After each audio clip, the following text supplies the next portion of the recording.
Nyheim, what was your big focus this offseason and trying to improve individually? Obviously, speed, getting faster, getting stronger, and honestly, just route running, routes down the field. Hopefully, get some down the field routes. Ran a lot of running back routes, but hopefully, I'll get some 10+ yard routes, some more deep balls. So that's really what I focused on. You've been part of playoffs, no playoffs. What's it take for this team to get to where you need to be? Is there something simple or not? It's very simple. We have a great team. Each year we've been able to play with anybody, but really it just comes down to us not shooting ourselves in the foot. Just got done talking to some players about that earlier today, and it's all about execution. And a lot of the games, like the playoff game, I thought about just we didn't execute. So How close were you in the playoff game? I mean, weren't you? we were so close. It was like we could see it and we could just dang near touch it, but we couldn't grab it. So I think that's really what it is, just execution. Is this a better team than last year, and why? Okay. Is this a better team than last year, do you think, and why? It should be a better team than last year. We lost some, key players like Phillip, but everybody's back for the most team. Everybody's back. This is the fourth year for the 2018 draft class. Guys like JT should take the next step, and we have a lot of great players. And it seems like a lot of people are coming into their own, and I expect a lot of younger players to take big steps too. How's that transition been from Nick to Marcus as the offensive coordinator? I know Marcus has been on staff since you guys came on board, but now that he's been in OC. I mean, the transition hasn't been hard at all. I mean, maybe Nick told a little bit more jokes. Marcus is a little bit more serious, but football-wise, it's not really a big transition at all. Very, very detailed. Marcus, he's been in the room with Nick. He's been in the room with Frank, and hasn't been a big transition. I'm excited to see, what Marcus does, but I know we're in great hands. Nyheim, is it safe to assume that you've been vaccinated, or have you been vaccinated? Yes, I have. Why was that important to you, and what sorts of things can you say or have you said to teammates who maybe are ahead of you? I mean, truthfully, I really didn't want to get vaccinated, but, I mean, it's a business decision, and, the protocols and the things like that, I just wanted to follow the rules, so. And Frank's not a hands-on head coach, but obviously he's an offensive line head coach. What will it be like these next few days while he is quarantined?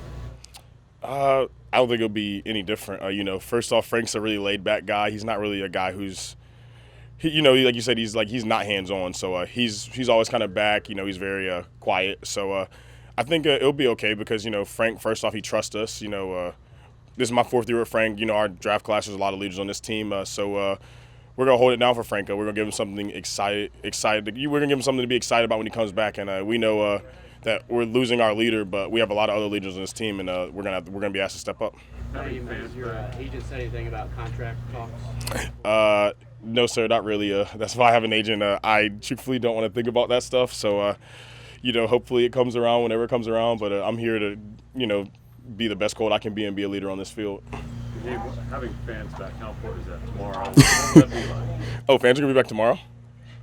Oh, I didn't even know that. But I guess I'm excited for it. Hopefully, I don't know what the protocols will be to interact with them, but hopefully we'll get to sign stuff. And it's always great to make somebody's day. And first off, we get to do that by them watching us play, but hopefully we get to interact with them after. Were you down with Carson in Texas? Yes, I was. How was that trip?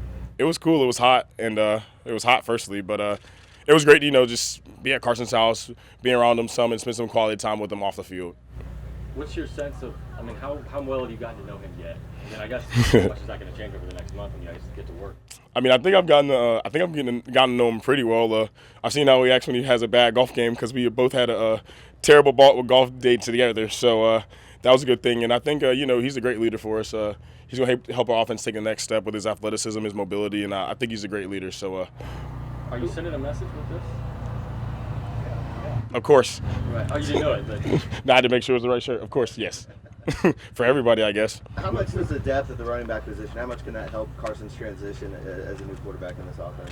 It'll definitely help him. First off, not even just us, the big boys up front. He has one of the best offensive lines in the NFL. And then, all the running backs, myself, Jordan, JT, Marlon, we're all a little bit different, but we're all pretty good. So I think, we'll make his job a little bit easier when he can just, have a breather play, turn around, hand one of us the ball, and us, do what we do. From your view, what's Marlon look like? How eager? Oh, I just talked to Marlon. Marlon's kind of laid back. I think I think he's excited, but I'm just as excited as him. I'm excited to see 2-5 back.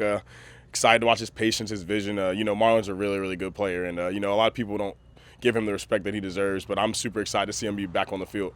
Same as the times before. that I mean, we- it's an Achilles.